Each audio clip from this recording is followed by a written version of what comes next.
Hello, I am Matt Williamson at Williamson NFL. How is everyone doing? I am great. So I mentioned that I have been fiddling quite a bit, and really I'm going to dig in even deeper, to Pro Football Focus Ultimate. I mean, it's real in-depth, nerdy stat stuff. And you can do all kinds of searches. There's so much data there. And frankly, I'm not great at that part of it. I like analyzing it, as you know. But so there's a feature on there where you can just kind of get like a team overview. And some of it's real basics, like what percentage of run versus pass. Steelers ran 44% of the time as opposed to 56% throw. That's the 8th highest run percentage. Things like that. Okay. But there also are some nerdier stuff in there too. And I just printed out the Steelers team overview. And I wanted to touch on some of the extremes. If they're real high in one level or real low in one category, I just wanted to bring it up and kind of talk it through and make you guys aware more than anything. So let's start with offense. And this is something I've been talking about a lot, but I haven't heard it said this way. The Steelers snapped the ball 253 times on third downs. That's the 6th most in the league. Way too much, because it's not like they're at the top of the league in plays run. So they get the third down way too often. Third down, and here's my point on this. I some of you are new listeners, so I'll reiterate this. But their early down success rate hasn't been great. So they're getting to third down way too often. And why that's bad is, think about if you're the best third down defense in the league. Well, you're probably right around 50% stop rate, which is really, really good for a defense. Well, if I'm getting to third downs and I'm only converting under 50%, that's not successful offense. So they have to stay out of third downs in general. And I talk about this a lot post-game. And when I talk about the stats, I look at, what's their third down percentage in this game? Oh, they were 13 for 18. Wow, that sounds really good. But I'm more concerned about the denominator. 18 is too many times to snap the ball in a game on third downs. See what I'm saying? Okay, here's some other ones. This shocked me. I'm very shocked by this. The Steelers ran the 4th most no-huddle plays. I didn't think that, but okay. I'll just maybe examine that through another light. Again, some of these don't mean a lot, but some of them were startling to me or on the extreme, so I brought them up. I thought the Steelers would be higher in this category. They're only 12th in 6 or more offensive linemen on the field. Now, Washington acts as a 6th offensive lineman. I know Smith has only been offensive coordinator for 1 year, but over the last 5 years or so, the Steelers have pretty much been near the top of the league. The Bills are starting to run away with this category in 6+ offensive linemen. Now, I think one of the issues with that, why it's down a little, and probably will be this year, is who's that great 6th offensive lineman you can't wait to get on the field? Well, they don't really have that guy. And due to injuries last year, you didn't really have that guy either. This is, to me, is not an indictment on Arthur Smith at all, but they were 30th in what Pro Football Focus calls trick plays. Only 2 teams ran fewer trick plays than the Steelers. Okay. Now, they also were last in bunch alignments, bunching receivers together. And if that's not Smith's offense, it's not Smith's offense. Okay, fair. But it is a kind of a cheat code right now, especially against man coverage, for getting guys open quick. More bunches seems like would be a good thing. The fact that you're last in the league in bunch sets is not alarming or terrible. It's just, let's examine that in the offseason if I'm the Steelers offense. See what I'm saying? Turnovers, as you know, are good. They were 6th best. And interceptions thrown, no matter who the quarterback were, they were 3rd best. That's also important.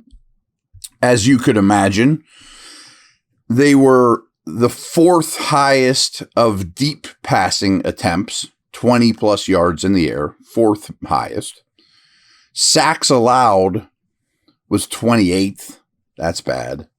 Quarterback hits allowed, 29th. But we've talked about this over the last couple months too.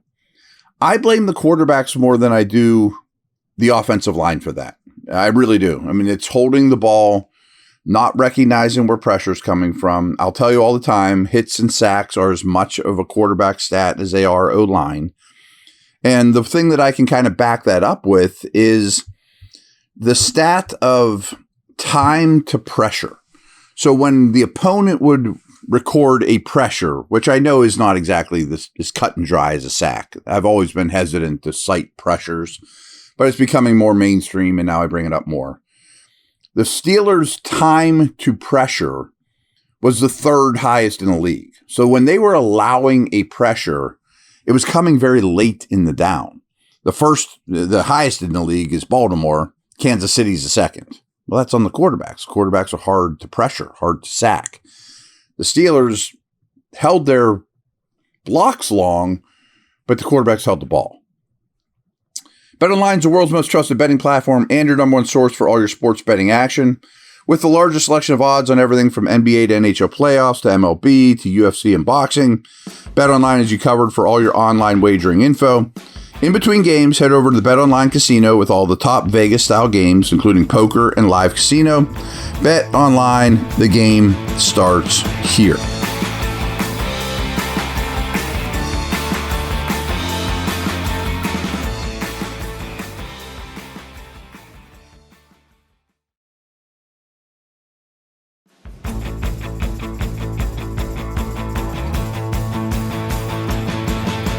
Also have some similar stats for the defense.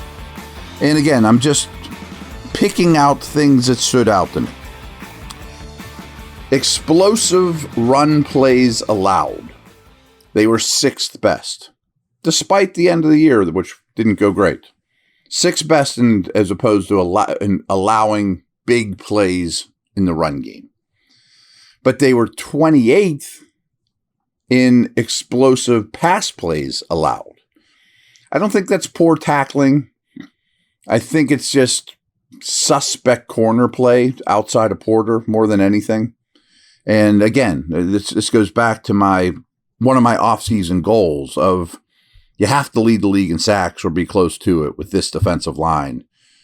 And frankly, if you allow a big play here and there because you're blitzing or being aggressive, fine, but that's not really what happened last year. They were fifth best in takeaways, as well as fifth best in interceptions. Those are hard things to do year after year. And frankly, I don't think they get them because they outsmart quarterbacks with tremendous scheme or anything like that, or late safety rotations or, exotic defense. I think they do it because they cause a lot of pressure up front. I mean, it's maybe they're not high sack numbers, but I think they cause turnovers more than anything because, first of all, they're awesome at forcing fumbles. We'll get to that in a minute. They're third best in the league in terms of forcing fumbles and third best in the league at recovering fumbles. But they also disrupt quarterbacks with pressure. There's no question. They did drop, but PFF is the one, it's up to them to say this. But they dropped 8 interceptions last year, which was near the bottom of the league. It's not worst. It's 24th. So if you could haul a couple of those in too, that might be one more win you get. 2 more wins. Who knows?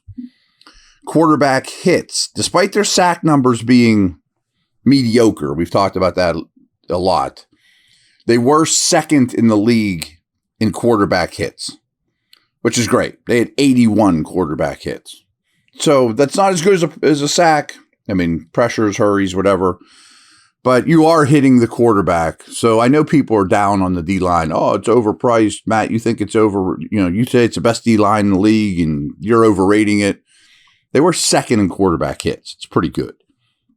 As well as being first in batted passes, which is not a fluke for them. Cam Hayward's remarkable at it. And the people around them are getting better and better at it. Watt's great. Benton's great. I mean, 2 years ago, they were second in the league in bad passes. This year, they were first. So that's something I think you can kind of count on with this group. And then the last thing I have here today is on special teams. Let's not forget that they blocked 3 field goals or extra points, which was the most in the league when you combine those things. It's huge. It's absolutely huge. That's a wrap. Please give me any insight you have on why some of these things might be, or do we even care about some of them? I think a lot of them are telling when we recap the season and need to be addressed within the walls, better or worse. You know what I mean? And that's a wrap. Like I said, I'm recording this Sunday evening. I will be at the facility Tuesday, Wednesday, Thursday yet again for OTAs, broadcasting down there. So see whatever nuggets I come up with while I'm down there. All right, take care.